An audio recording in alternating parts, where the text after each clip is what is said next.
Now, you read the title right. I know what you're thinking. You can't run a dual plane on nitrous. It's impossible. You just wait.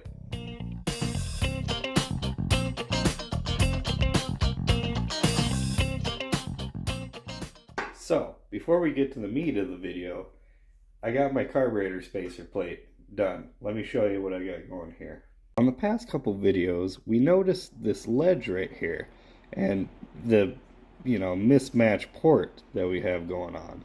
Now, like I said then, this isn't, it's not a deal breaker, bad news right here, but think about it this way.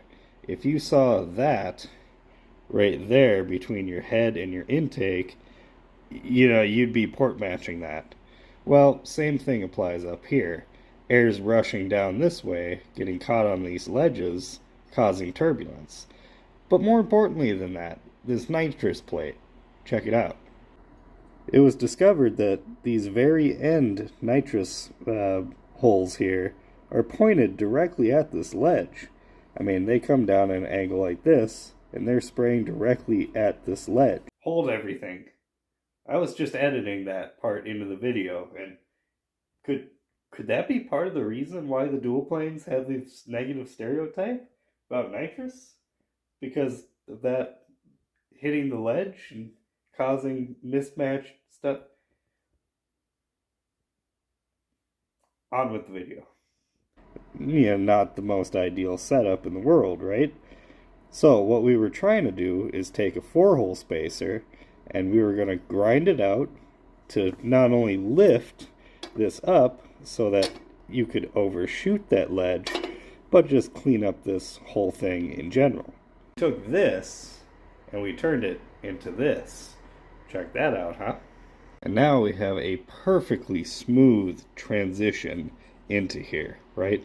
I mean, I'm pretty proud of that. That's beautiful. First try. I just penciled it in and ground away, and it came out perfect first try. Cannot believe that. And now look at our situation with our net. Not even a problem right now, right? It's gonna just Dunsky. Yeah, look at that thing. But in those videos, I had gotten a comment or two about the fact you can't run nitrous on a dual plane to begin with. It's an old rumor. It goes back, right? Old myth busting is what we're about to do right here. Not only can you run nitrous on a dual plane, the dual plane actually gets better with nitrous. Cylinder to cylinder distribution is what we're talking about now. And that's actually the thing people are afraid of with running nitrous on, dual plane.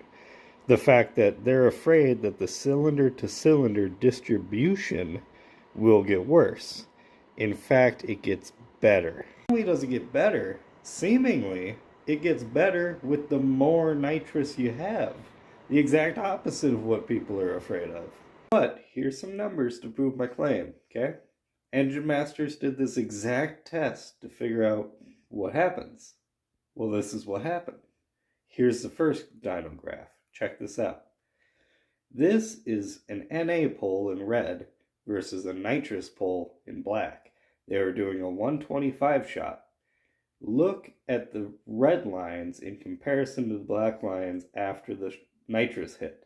The nitrous actually tightened up the air-fuel ratio, the cylinder-to-cylinder distribution, right? The red lines are more scattered. Nitrous tightened it up. Okay, but what if you run a little bit more in it? Well, they did. Now here's another dyno graph. This is a 125 shot versus the 150 shot. The more nitrous tightened up the air-fuel ratio even further, cylinder to cylinder. Okay? Red is the 125, black's the 150. So seemingly, the more nitrous you're shoving through the dual plane, the less cylinder to cylinder distribution problems you have.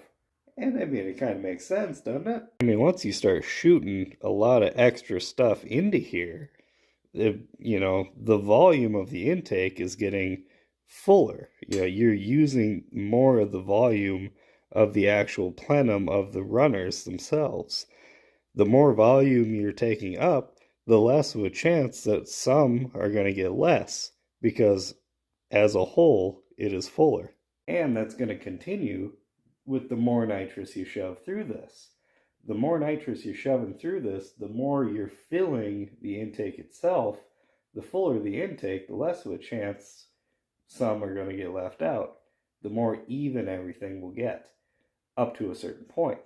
That point is when you've completely maxed out the airflow capacity of your dual plane. That's why a lot of people go to a single plane. A single plane just flat out flows more at the higher RPM. You lose out a lot on your bottom end torque and your mid-range, but it's all about the high RPMs at that point, and if you hit the button at the higher RPMs, you'll make more power than you will on the dual plane. But if it's a primarily street-driven vehicle, I want to keep the dual plane. I'm not saying no one's ever blown up the engine running nitrous on a dual plane. Not saying that, obviously people have. But people have blown up engines on a single plane using nitrous too. And I think oftentimes the fact that it's on a dual plane and that's the negative stereotype, whenever it does happen, that's the scapegoat, is the intake itself. I mean, a lot of people will say one half of the engine will go lean and the other half will go rich and it'll blow everything up. Okay, but think about it logically for a second. If your nitrous jet is actually spraying an equal amount of fuel and nitrous on both sides, how is this the intake's fault when one side goes lean? One side goes lean, could perhaps your nitrous jet be to blame and not the intake manifold? How would the intake have anything to do with one side going too lean and the other side going too rich if the nitrous plate was truly spraying evenly on both sides? Are we really blaming the intake? Or should we possibly look at something else that might be malfunctioning? But I am fully aware that I am never going to win that argument. And there's always going to be someone who chimes in and says, "You're wrong, this happened, it was the intake's fault."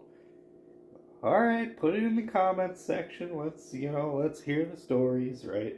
Everybody's going to have a story to tell. But that was mine, and I'll catch you next time. We're just going to take one last look at this beautiful job I did here. I don't know why this gives me so much joy. It just does, right? Sometimes it's the small things, the small victories on the whole project that, you really got to appreciate.